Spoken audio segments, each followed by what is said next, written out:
Halo guys, kita di sini dari KKN Institut Teknologi Nasional ingin berdiskusi dengan Mas Gembel selaku pemilik budidaya ikan ini.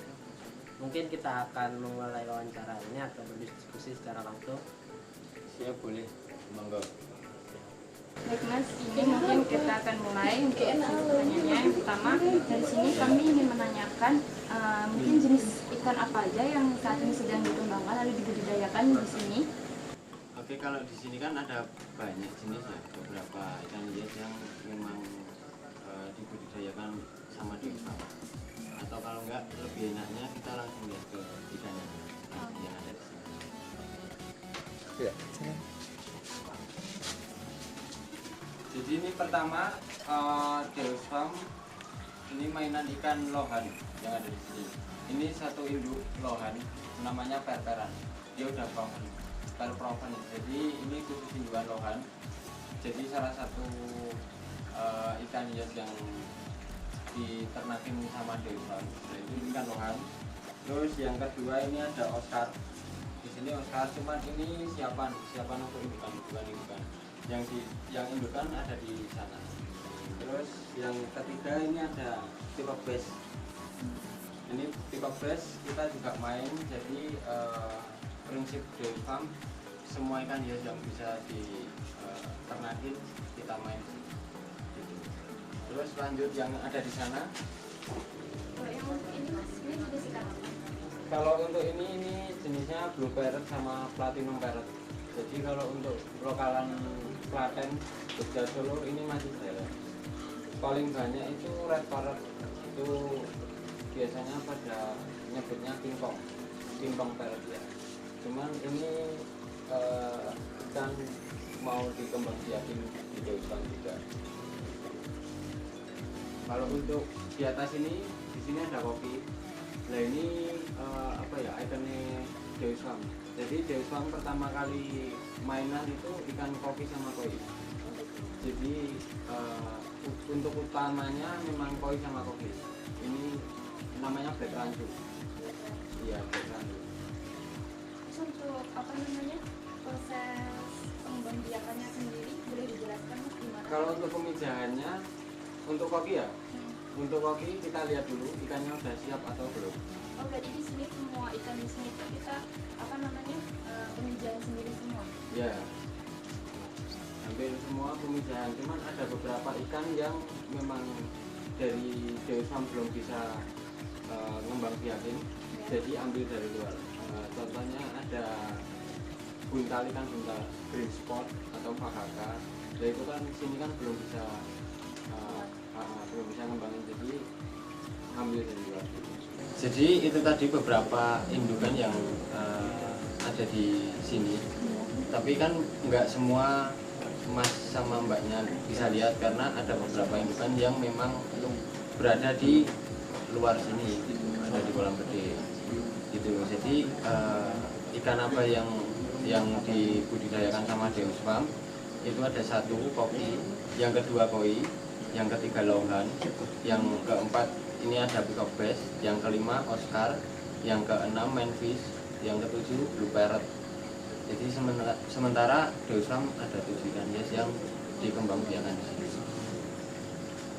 Baik Mas, mungkin untuk selanjutnya saya juga ingin menanyakan mungkin untuk ikan-ikan yang ada di sini proses pembudidayaannya itu dilakukan pemijahan secara sendiri atau ada beberapa ikan yang mungkin tidak bisa dikembangkan dari sininya sendiri gitu. Maksudnya? Proses ininya pengembangbiakannya dari proses pemijahan sendiri atau mungkin langsung ambil bibit atau benih dari luar gitu. Oh kalau untuk prosesi pemisahan ya, breeding ya. Prosesi breeding kita untuk induk 7 ikan itu tadi kita breeding sendiri. Jadi kita proses pemisahan sendiri, semua sendiri. Cuman kalau untuk ikan-ikan lain, ikan-ikan yang belum ada, misal Nemo, buntal dan lain sebagainya, siklit, nah itu kan sini kan belum main. Jadi kalau ada orderan kita ambilkan dari teman. Terus untuk proses pengembangbiakannya sendiri dari sini itu bisa dijelaskan bagaimana? Kalau untuk pemijahan kan ada dua jenis ya. Kalau untuk koki koi itu disebutnya ikan hias. Nah kalau untuk pibes, oscar, lohan, nah itu kan dia masuknya predator. Jadi ada dua proses pemijahan. Kalau untuk koki koi sendiri dia medianya pakai raffia bisa, jaring beras bisa, parahnya juga bisa. Cuman kalau untuk predator, peacock bass, terus lohan, oscar, nah itu medianya pakai keramik tidak. Jadi telurnya nanti nempel di keramik. Gitu. Selanjutnya dari telur itu nanti dipindahkan ke kolam lain untuk dibesarkan atau gimana? Setelah menetas kita ngomongin di pibes dulu ya. Ya. Kalau untuk pibes setelah dia nelor, nah itu nanti 1 kali 24 jam kita pindah ke tank lain. Jadi kita tetaskan sendiri. Kita bisa sama induknya dan nanti kita treatment di akuarium sendiri. Jadi kita besarkan di akuarium. Kalau untuk pibas karena dia kan bukan perairan asli sini ya, dia kan perairan Amazon. Jadi ada perlakuan khusus. Kalau untuk koi, nah mungkin besok dari teman-teman bisa ngebantu baby koi ini dipindahkan. Jadi kalau perbedaannya predator, saya proses pembesarannya ada yang langsung tebar kolam, ada yang di akuarium. Kalau untuk koi langsung ditebar di kolam. Kalau boleh tahu berapa lama untuk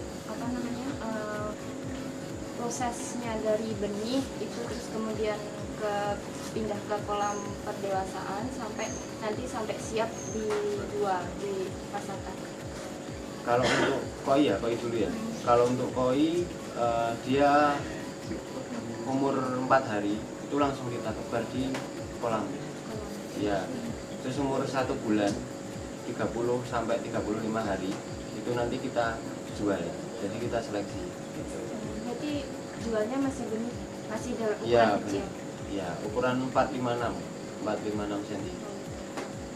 Terus untuk kayak mungkin pakannya sendiri atau ininya? Kalau untuk pakan babyan ya, kalau babyan saya pakai pakan sidat. Ya, pakan sidat. Jadi ketika di kolam, misal kan ada dua tipe pembesaran. Di kolam beton, kolam kecil, sama kolam sawah ya. Kalau untuk di kolam sawah, saya pakainya itu pelet sidat. Jadi tinggal kita tebarin gitu. Kalau untuk di kolam kecil-kecil, nah itu nanti kita pakainya ada kutu air, ada jasur. Yang membedakan tadi apa Mas? Kalau boleh tahu? Kolam. Jadi luas kolam sama apa ya? Sama tempat. Karena kalau kolam di rumah itu kan biasanya pakai plastik, kalau nggak itu beton. Jadi dia dari segi makanan alaminya dia kurang. Jadi kalau untuk kolam sawah dia kan udah ada tumbuh cacing, tumbuh kutu air dan sebagainya. Terus kalau boleh tahu lagi juga mungkin ada penyakit itu yang biasa sering diderita sama si ikan-ikan yang ada di sini. Kalau untuk penyakit sendiri biasanya ada banyak sih, cuman yang sering itu kena kutu, entah itu kutu kura-kura, kutu jarum. Itu pada semua jenis ikan. Iya. Terus untuk apabila ada suatu ikan yang terkena atau sedang mengalami itu gangguan kutu itu, terus dari Masnya sendiri itu apa langkah yang diambil? Itu nanti ikan yang terkena kutu kita angkat, kita karantina di akuarium sendiri. Jadi kita sembuhin di akuarium sendiri seperti sampai dia benar-benar pulih, baru kita lepas lagi di kolam pembesaran. Terus selama proses pembudidayaan ikan di sini tuh mungkin kendala apa aja yang biasa sering dialami? Kalau kendalanya itu paling banyak cuaca ya. Jadi karena cuacanya nggak tentu, jadi paling banyak itu cuaca, terus mengakibatkan ikan mati. Oh gitu. Jadi lebih ke cuaca. Kemudian kalau udah besar untuk siap produksi itu biasanya pemasarannya gimana? Kalau untuk pemasaran lokalan sini ya, Jogja, Klaten, Solo, Semarang. Kalau untuk kirim-kirim karena ikan hias ya, jadi kan dia nggak bertahan lama di dalam kantong, maksimal 3 hari. Nah sementara ini kirim di Jawa Barat, Bandung, Jakarta, Bali. Kalau paling jauh di Kalimantan sama Sumatera, cuman khusus ikan tertentu gitu. Kebanyakan sebenarnya banyak peminatnya suruh kirim sana, cuman paling berat di ongkir. Jadi harga ikan sama harga ongkir lebih mahal ongkir. Gitu. Kalau untuk pendistribusian ke lokasi-lokasi yang jauh seperti itu, kayak pemasarannya, kayak safety-nya itu gimana mas? Safety pengiriman atau? Iya, dari pengemasan dari si ikannya ini biar nyampe di tempat itu tetap keadaannya tetap baik gitu. Jadi sebelum pengiriman ya, sebelum pengiriman ikan nanti kita karantina dulu. Jadi kita rekondisi di sini, kita puasakan. Puasa itu ada yang 2 hari, ada yang 1 minggu, tergantung ikannya dia siap kirim atau enggak. Nah itu setelah kita puasakan nanti kita packing pakai kantong plastik, kita kasih oksigen, terus nanti terserah dari pembelinya mau pakai box styrofoam atau pakai kardus, tergantung biaya yang dikeluarkan. Mungkin segitu aja mas sesi diskusi kita kali ini. Mungkin saya ucapkan terima kasih, semoga semakin berkembang untuk usahanya dan semakin maju lagi. Terima kasih.